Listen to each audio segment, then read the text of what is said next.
قصوری صاحب، آپ کے خیال میں امریکی صدر کی طرف سے یہ غیر ذمہ دارانہ جو سٹیٹمنٹ دی گئی ہے پاکستان کے جوہری اثاثوں کو لے کر، کیا وجہ ہو سکتی ہے اس سٹیٹمنٹ کی؟ کیا بنیاد ہو سکتی ہے؟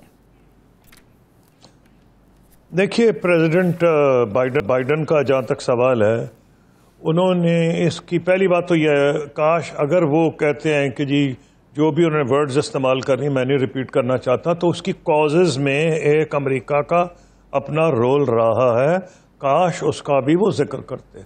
سوویت یونین کے وہاں افغانستان میں آنے کے بعد اور اس کے بعد 9/11 کے بعد، تو جو بھی وہ کانسیکوینسز، جو بھی سچویشن بتا رہے ہیں، ایک تو وہ ہے۔ جہاں تک ان کا جنرل سٹیٹمنٹ ہے، اس کو بالکل گھبرانے کی اتنی ضرورت نہیں ہے۔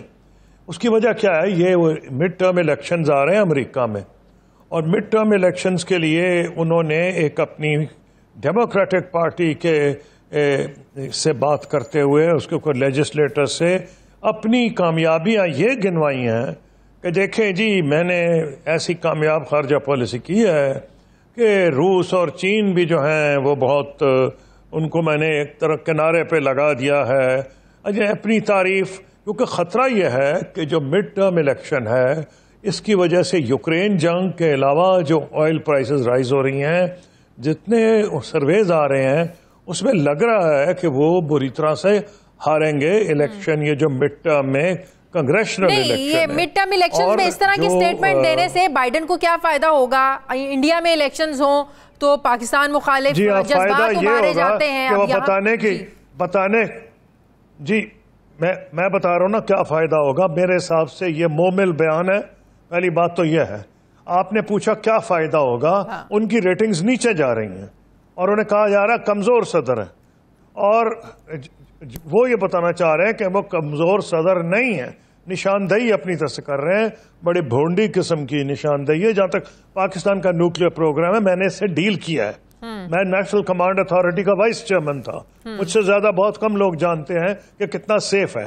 ہمارے پاس ہم نے پرسنل کی سیفٹی کا پروگرام رکھا ہوا ہے، ہیومن سیفٹی کا پروگرام رکھا ہے، ہمارے assets quite apart from other factors IAEA اس سے کمپلیٹلی سیٹسفائیڈ ہے۔ اور جب ہم پہ چارجز بھی لگائے تھے، اس وقت میں نے ہینڈل کیا تھا جب میں فارن منسٹر تھا، یہ جو ایکیو خان صاحب کا افیئر ہے جس میں کوشش کی گئی تھی کہ پوری گورنمنٹ آف پاکستان کو گھسیٹا جائے، تو میں نے ثابت کیا تھا دلائل سے کہ کوئی گورنمنٹ کی انوالومنٹ نہیں ہے، ایک انڈیویجول ہے، کیونکہ صرف ایک سینٹریفیوج کا ایک سیمپل کسی ملک میں پکڑا گیا تھا۔ اگر پاکستان کی گورنمنٹ انوالوڈ ہوتی تو جو ٹریگر میکنزم ہے، ایرو ڈائنامکس ہے، there are 20 other things which I can talk about، اس پہ کوئی دلیل نہیں آئی تھی۔ اس وقت بھی پاکستان کا نیوکلیئر پروگرام سیف تھا، آج بھی سیف ہے۔ مطلب کہ کوئی انٹیلیجنس رپورٹس کی بنیاد پر یہ بیان نہیں ہے بائیڈن کا، پریزیڈنٹ بائیڈن کا، اور نہ ہی کوئی انفارمیشن ہے ان کے پاس، جس طرح آپ کہہ رہے ہیں مڈ ٹرم الیکشنز ہی ایک وجہ ہو سکتی ہے اپنے آپ کو مضبوط صدر پریزنٹ کرنے کے لیے، اس کے علاوہ اور کوئی ریزن نہیں ہے؟ اگر ان کے پاس کوئی ہے تو بتا دیتے، کچھ بھی نہیں، یہ صرف ایک سٹیٹمنٹ ہی ہے نا، سٹیٹمنٹ ہی ہے ان کا۔ ساتھ ساتھ اس میں ایک اچھی چیز بھی آئی ہے، اور وہ یہ ہے کہ جو گورنمنٹ آف یونائٹڈ اسٹیٹس ہے، اس کا اگر آپ پورا ٹیکسٹ پڑھیں جا کے، جو اسٹیٹ ڈپارٹمنٹ کی سائٹ کے اوپر ہے، اس کے اندر پاکستان کو ذکر نہیں ہے۔ پہلے ذکر، لوگ تو واویلا کر رہے ہیں کہ ہمارا ذکر نہیں ہے، میں خوش ہوں کہ نہیں ہے۔ اس کی وجہ کیا ہے کہ پہلے جب ذکر آتا تھا یا افغانستان کے سلسلے میں آ جاتا تھا یا کوئی اور سلسلے میں آ جاتا تھا، یعنی انسٹیبلٹی۔ اب ایک اشارہ یہ دیا جا رہا ہے کہ پاکستان امریکہ relationship on its own ہے، یہ نہیں ہے کہ افغانستان میں کوئی گڑبڑ ہے تو پاکستان رسپانسبل ہے، پہلے زیادہ تر اس کا تھا۔ مجھے کوئی گھبراہٹ اس لیے نہیں کہ پاکستان ماشاءاللہ اس کے نیوکلیئر ایسیٹس بھی سیف ہیں، اس کی فوج بھی مضبوط ہے۔ ٹھیک ہے، وزیر خارجہ بلاول بھٹو کہہ رہے ہیں کہ ہم امریکی سفیر کو بلا کر ڈیمارچ کریں گے، آپ کو لگتا ہے اٹس انف؟ ٹھیک ہے اتنا احتجاج کرنا، ڈیمارچ کرنا؟ جی ضرور کرنا چاہیے ڈیمارچ، ضرور ڈیمارچ کرنا چاہیے، کہ ایسے بیانات ان کو نہیں دینے چاہیے، اس میں کوئی دو رائے نہیں ہے، اور ساری قوم کو اس کو میں سمجھتا ہوں یہی سمجھتے ہے کہ یہ ایک غیر ذمہ دارانہ بیان ہے، اور جو ان کی لوکل سیاست ہے اس میں پاکستان کو نہ گھسیٹیں تو بہتر ہے۔ اور باقی جو جہاں تک تعلق ہے انہوں نے انسیکیورٹی کا ذکر پتہ نہیں کس لحاظ سے کوئی ورڈز انہوں نے استعمال کیے ہیں کہ ڈیوائیڈڈ ہیں یا کیا ہیں. اور بھائی ہندوستان میں جو آج حالات ہیں جہاں ہندوتوا کا پرچار کیا جا رہا ہے, جہاں امریکہ کی اپنی ہیومن رائٹس آرگنائزیشن اٹیک کر رہی ہیں, جتنی ڈویژن انڈین سوسائٹی میں ہے, چاہے وہ سکھ ہوں, چاہے دلیت ہوں, چاہے کرسچنز ہوں, مسلمانوں کا تو حال ہی چھوڑ دیں, وہ تو خود قوم بٹی ہوئی ہے انڈیا اور پاکستان میں ڈویژنز کا ذکر کر رہے ہیں. صحیح, جس طرح آپ کہہ رہے ہیں کہ امریکہ کو چاہیے اپنی لوکل سیاست میں پاکستان کو نہ گھسیٹے, لیکن جب یہاں پر آپ کو پتہ ہے ایک امریکی سازش کا بیانیہ جو کل بھی چلا, جو آج بھی چل رہا ہے, جو عمران خان لے کر چل رہے ہیں, امریکہ آپ کو لگتا ہے کہ ان چیزوں کو جو پاکستان کی اپنی سیاست میں امریکہ کو انوالو کرنا اس کو بادر کرتے ہیں؟ آج ہم بھی تو کہہ رہے ہیں کہ ان کو نہیں چاہیے کہ ہمیں بادر کریں, ہمیں انوالو کریں, لیکن جب پاکستان انوالو کرتا ہے تو وہ بادر کرتے ہیں. دیکھیے میرا ٹریک ریکارڈ ہے, میں ایک پاکستانی نیشنلسٹ ہوں, میں ایک سیاسی فورن پالیسی کو سیاسی فٹ بال نہیں بناتا. آپ کے میں ڈائریکٹ سوال کا جواب دوں گا اور صرف اسی پہ اپنا میں اختتام کروں گا. میں نے کوئی مجھے انٹرسٹ نہیں کہ اس کے اوپر مختلف کامنٹس آ رہے ہیں.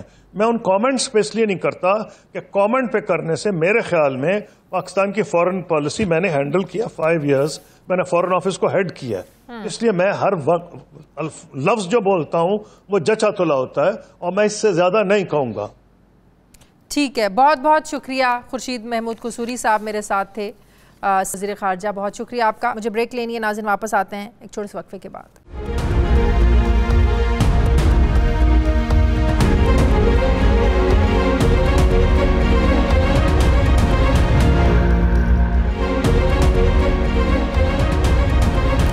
بریک کے بعد ایک بار پھر سے آپ کو خوش آمدید کہتے ہیں. ناظرین, جہاں ایک طرف اسحاق ڈار کے آنے سے ڈالر نیچے گیا, وہاں دوسری طرف ملکی زر مبادلہ کے ذخائر میں بھی واضح کمی ہوئی.